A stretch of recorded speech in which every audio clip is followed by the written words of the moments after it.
Quelles sont tes racines et tes fondations? Mes racines, je ne sais pas quelles sont mes racines exactement, dans le sens héritage culturel ou ce genre de choses. Je me ressens pas particulièrement de racines.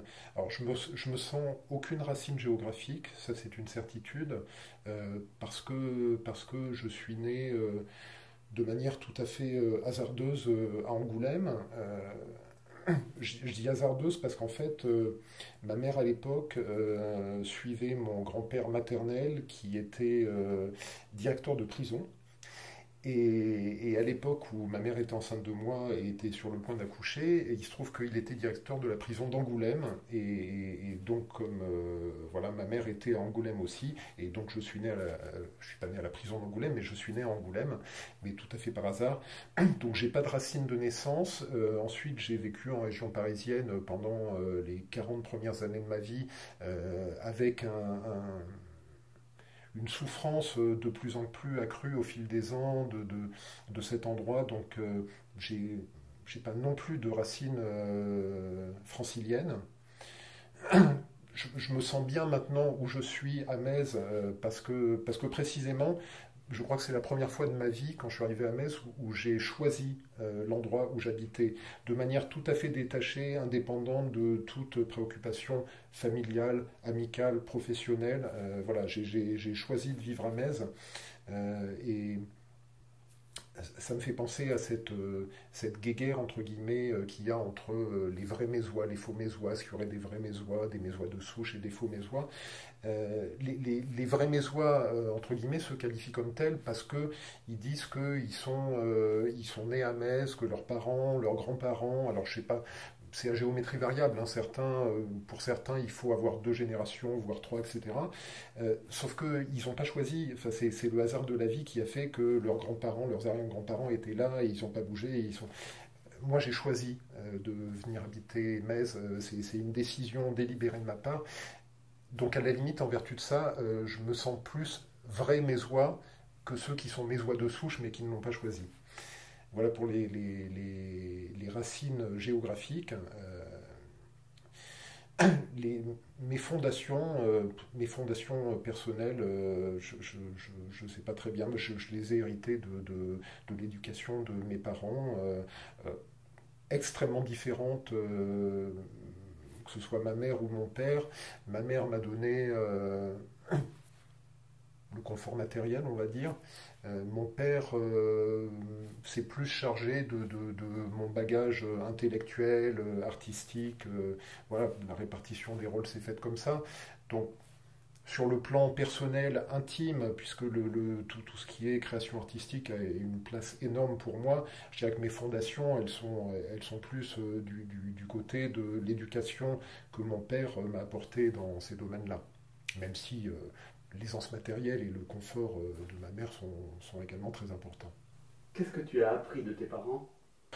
Mon Dieu, ma mère va voir ça. Donc, donc je ne peux pas dire que j'ai rien appris de ma mère. En même temps, on s'est tellement engueulé à ce sujet-là et je lui ai tellement dit en face que, à la limite, si elle le voit, ça ne sera pas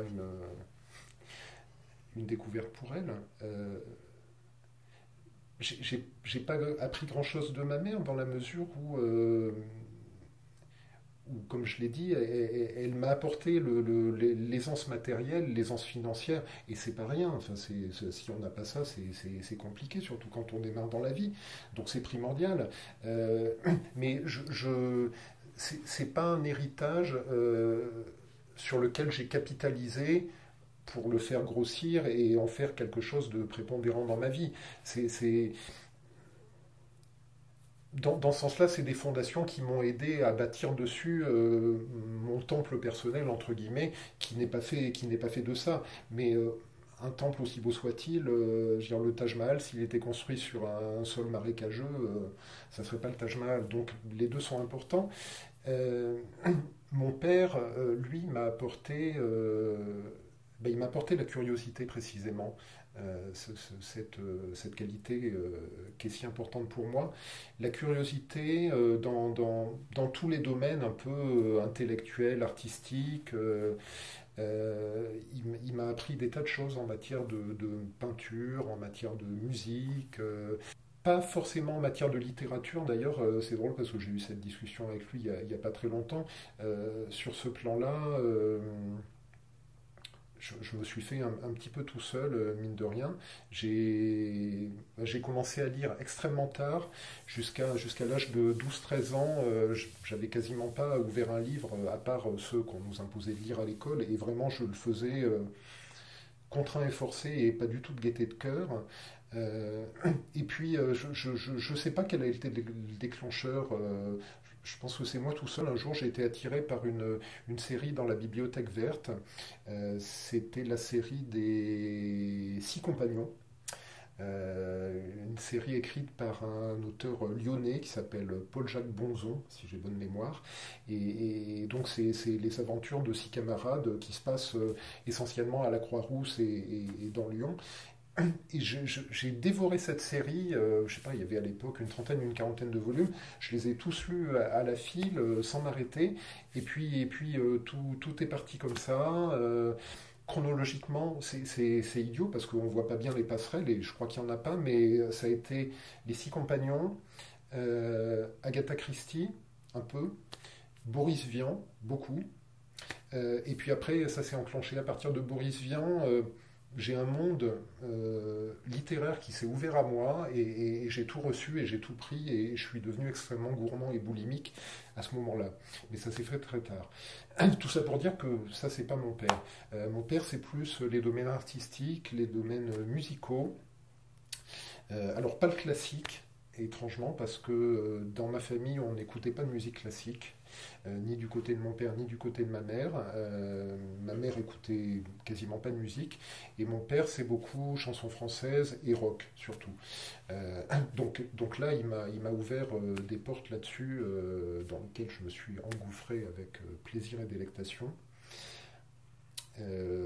Tout ce qui est peinture aussi, et sur la peinture précisément, plus que le fait de connaître et d'admirer des grands peintres, des grands artistes. Il y a eu ça, bien sûr, mais il y a aussi le fait que lui-même faisait de la peinture. Alors, à l'époque, quand j'étais enfant, beaucoup moins que maintenant. Maintenant, il est aquarelliste. Il fait énormément d'aquarelles. À l'époque, c'était des petits dessins comme ça, des petites peintures de temps en temps.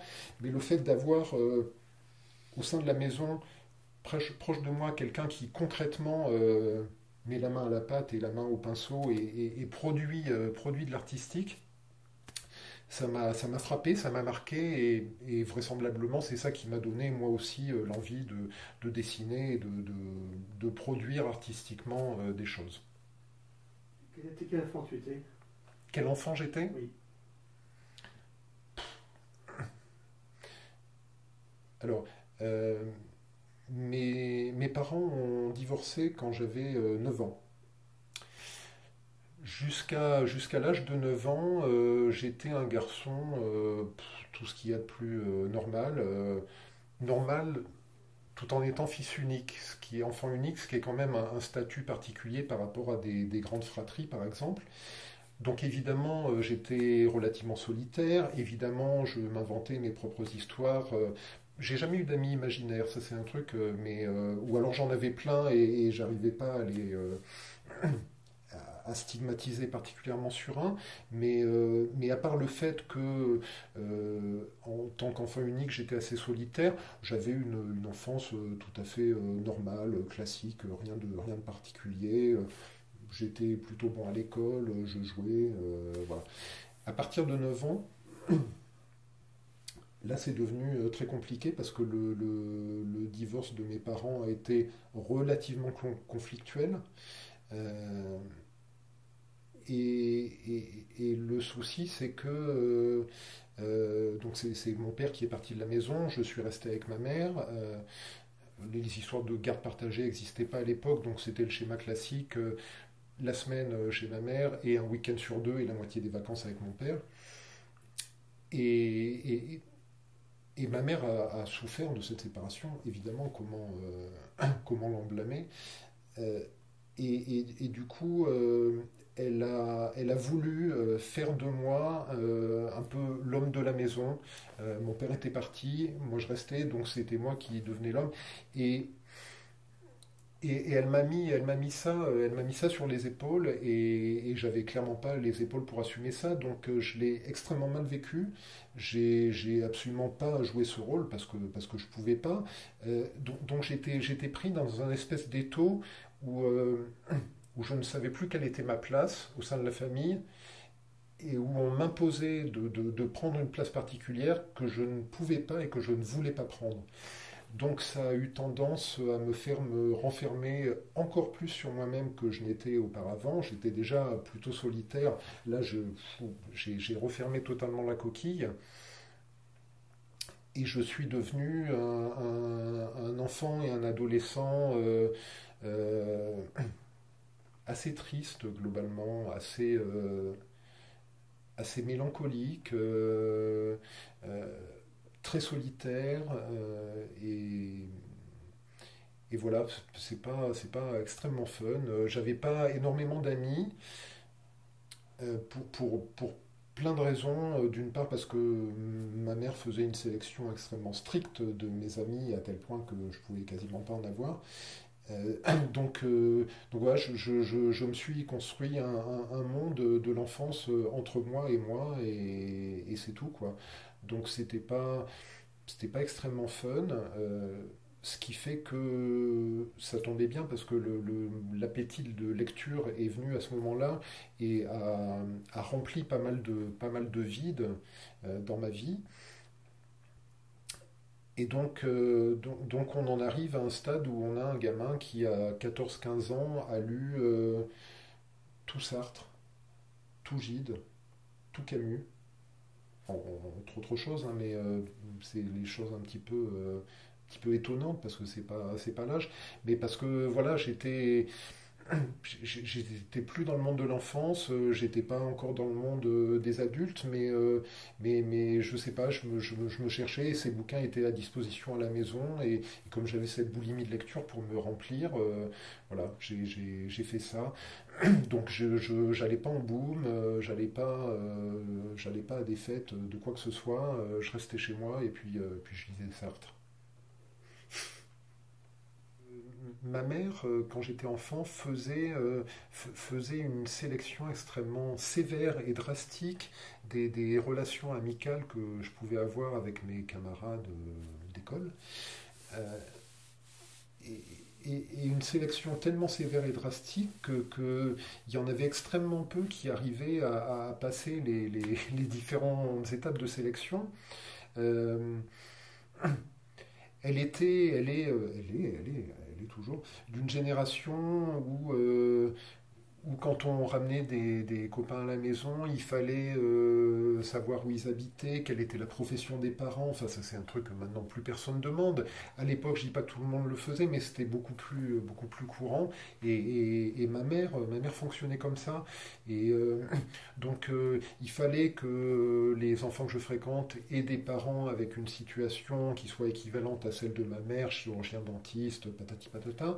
Euh, voilà, il fallait que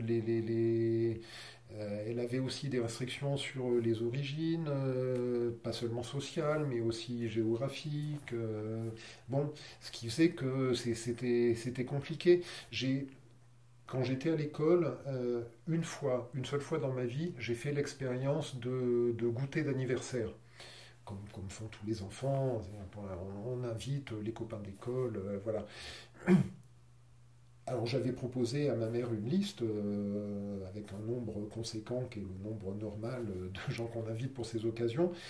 Et au final, elle a tellement écrémé le truc que j'avais dû, mes souvenirs sont assez flous, mais j'avais dû en proposer une dizaine, et sur la dizaine, il y en a deux qui sont venus. Donc j'ai passé ma seule et unique de ma vie après-midi d'anniversaire, je l'ai passé avec, avec deux camarades, on était trois en tout, donc plus jamais j'ai refait ça. Donc il est possible que ma mère ait contribué à mon côté problématique avec l'amitié. je sais pas, en même temps, de l'eau a coulé sous les ponts. Si je l'en ai voulu à un moment, c'est terminé. J'ai pardonné tout ça. Je me suis construit d'une autre façon. Je suis devenu riche intérieurement d'une autre manière. Et j'ai appris à vivre avec ces carences et à en faire pas des forces, mais à les intégrer à moi et à faire en sorte qu'elles deviennent partie de ma personnalité pour ne pas en souffrir, et j'en souffre pas du tout maintenant. Si ce n'est voilà, cette nostalgie de la bande de potes. Tu as des frères et sœurs? Non, j'ai un demi-frère et une demi-sœur parce que mon père s'est remarié et a eu des enfants, mais non, non, fils unique. Alors, quel rapport tu avais avec ces demi-frères et demi-sœurs? Je les aime bien, hein, j'ai pas de souci avec ça, mais on a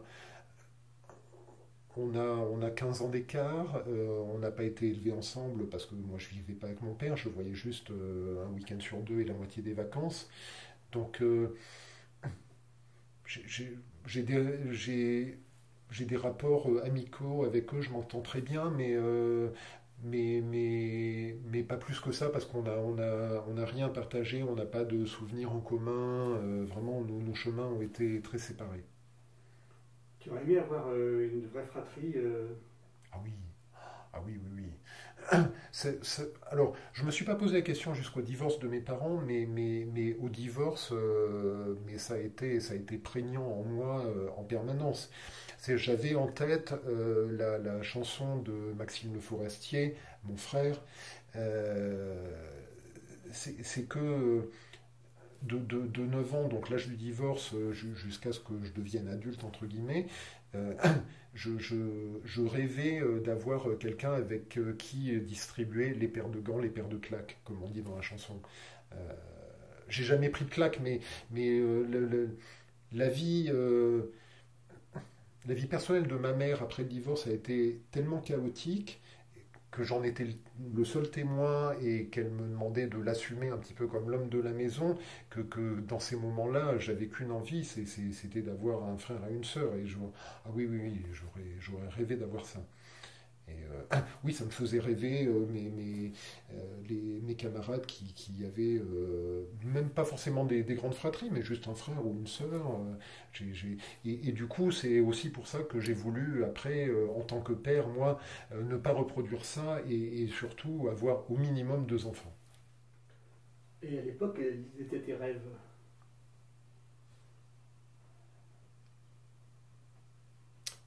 J'en avais pas. Dit comme ça fait triste, hein, mais en même temps, j'en souffrais pas parce que je, en fait, je crois que je ne savais pas qu'on pouvait avoir des rêves, donc j'en avais pas, mais ça me manquait pas parce que je savais pas que ça existait. Euh, alors, des fois, je m'imaginais des vies un petit peu plus élaborées et sympathiques que la mienne. Il y a une image pour ça assez rigolote, entre guillemets. C'est que j'avais, à l'époque, on avait ça des boîtes de jeux, des boîtes multi-jeux. C'est des grandes mallettes dans laquelle il y avait toutes sortes de jeux de société. Alors il y avait un backgammon, il y avait les petits chevaux, il y avait un jeu de dames, il y avait des jeux de cartes, des pions, des osselets. Voilà, c'est une mallette de jeu complète. Et sur le couvercle de cette mallette, il y avait une photo, en général d'un petit garçon ou d'une petite fille, qui était en train de jouer à la mallette ouverte avec tout ce qu'on pouvait trouver dedans. Et en fait, mon grand jeu avec cette mallette, c'était pas forcément de jouer avec les jeux qui étaient à l'intérieur, mais je la refermais, je sortais, et en fait j'essayais de reconstruire dans ma chambre une scène à l'identique de la scène de la photo de couverture de la mallette. Voilà, en me disant que peut-être en faisant ça, j'allais avoir la vie du petit garçon qui était en photo sur cette mallette et que j'imaginais avoir une vie beaucoup plus sympa et beaucoup plus intéressante que la mienne. Durant ta scolarité, quel élève tu étais? Bah, vous en doutez, sage, appliqué, studieux. Euh, Alors, je suis retombé récemment et je l'ai montré aux enfants et ça les a fait rire et étonner sur des livrets scolaires de toute ma période de primaire où il y avait beaucoup la notation bavardage quand même parce que bizarrement autant j'étais assez mutique à la maison. Autant au niveau bavardage en classe, j'étais plutôt pas mal au début, mais globalement j'étais un élève, oui, studieux, appliqué, sage, réservé. J'ai jamais été renvoyé. J'ai dû avoir, j'ai eu une colle un jour. Alors, colle, je sais maintenant, c'est les comment c'est qu'il y a les devoirs écrits, l'école, à l'époque, colle c'était une retenue, on était en retenue, une punition. J'ai eu une colle une fois, c'était en quatrième, la raison est super bête, j'étais dans une école privée catholique, on était donc dans les années, début des années 80, et j'étais en train de lire L'herbe rouge de Boris Vian. Pas l'herbe bleue, hein, ce livre qui parle de drogue, non, non, l'herbe rouge qui parle pas du tout de drogue. Et Boris Vian, dans les années 80, dans une école privée catholique, c'était un peu le diable. Et en fait, j'ai eu une heure de retenue un vendredi soir ou un samedi matin, je ne sais plus, parce que je lisais et je faisais la promotion de Boris Vian en classe. Voilà, c'est pas foufou hein, comme. Mais voilà, je crois que c'est la seule fois de ma vie où j'ai été en retenue, donc très sage. Et enfant, qu'est-ce que tu rêvais de faire comme métier? Alors, j'ai pas eu les trucs habituels, j'ai jamais voulu être pompier, j'ai voulu être motard, j'ai... Quand j'étais enfant, je voulais être ébéniste. Alors pourquoi, j'en sais rien. J'en sais rien parce que personne dans ma famille, de près ou de loin, n'était ébéniste ou ne travaillait sur le bois. Euh, j'ai si j'arrive à trouver quelque chose de rationnel à ça, je sais que à Caussade, la maison de vacances de mes grands-parents où j'allais l'été quand j'étais petit, sur le chemin pour aller de la maison à la piscine, on passait devant, je passais, j'y allais tout seul, devant l'atelier d'un ébéniste, comme c'était l'été et tout était ouvert, et je le voyais travailler, et je voyais ces nuages de sueur, les bruits des outils, et voilà, je sais pas, c'est un premier contact de ma vie d'enfant avec le milieu professionnel. Donc, quand j'ai demandé à mes grands-parents qui était ce monsieur, qu'est-ce qu'il faisait comme métier, ils m'ont dit ébéniste. J'ai dit, ben voilà, j'ai envie de faire ça. Ça m'a passé très vite. Hein, à l'adolescence, après, j'avais pas d'aspiration particulière. En fait, je savais pas du tout. Et jusqu'à ce que, tout à fait par hasard, je tombe sur l'école que j'ai faite pour avoir mon diplôme me permettant de travailler dans le monde de l'édition. La veille de trouver cette école, je ne savais pas que j'allais travailler dans l'édition. J'ai jamais eu de grands projets professionnels, que ce soit enfant ou adolescent. Tu nous as raconté un de ces souvenirs. Est-ce que tu peux nous raconter un autre souvenir d'enfance qui t'aurait marqué? Bon, en même temps, des souvenirs d'enfance, oui, il y en a plein. Euh, je me souviens que quand j'étais tout petit, avant le divorce de mes parents, mes grands-parents maternels avaient une maison de vacances à Caussade. Euh, je ne sais plus dans quel département c'est, enfin pas très loin d'ici, mais à l'ouest, nord-ouest. Et donc tout l'été, je le passais à Caussade, vraiment les 2 mois de vacances, avec mes grands-parents. Mes parents restaient à Paris pour travailler. Et donc là aussi j'étais seul, là aussi je faisais ma vie tout seul, j'allais à la piscine qui était au bout de la rue, et puis je, je- j'adorais jouer à la marchande un petit peu, enfin, au marchand, mais enfin, cette expression existe plus souvent au féminin, et en fait je sortais tous les pots de fleurs de ma grand-mère derrière la maison, dans le jardin, et je les installais, et sur un carton, j'avais écrit Interflora, et en fait, je m'imaginais en vendeur de fleurs avec les pots de fleurs de ma grand-mère. C'était mon grand jeu. Alors, je ne sais pas si j'ai joué tous les étés, mais j'ai des souvenirs assez marquants de ça. jusqu'au moment où je faisais ça derrière la maison, et un jour j'ai décidé de le faire devant la maison, et devant la maison il y avait une route. Et en fait je me suis installé sur le trottoir devant la maison avec mes pots de fleurs et ma banderole Interflora, jusqu'au moment où il y a des gens qui sont vraiment arrêtés en voiture pensant que c'était un magasin de fleurs où on pouvait acheter. Donc là je me suis fait un peu sonner les cloches par ma grand-mère, et puis j'ai arrêté et je suis revenu faire ça de l'autre côté. Voilà. Vendeur Interflora, c'est un souvenir d'enfance.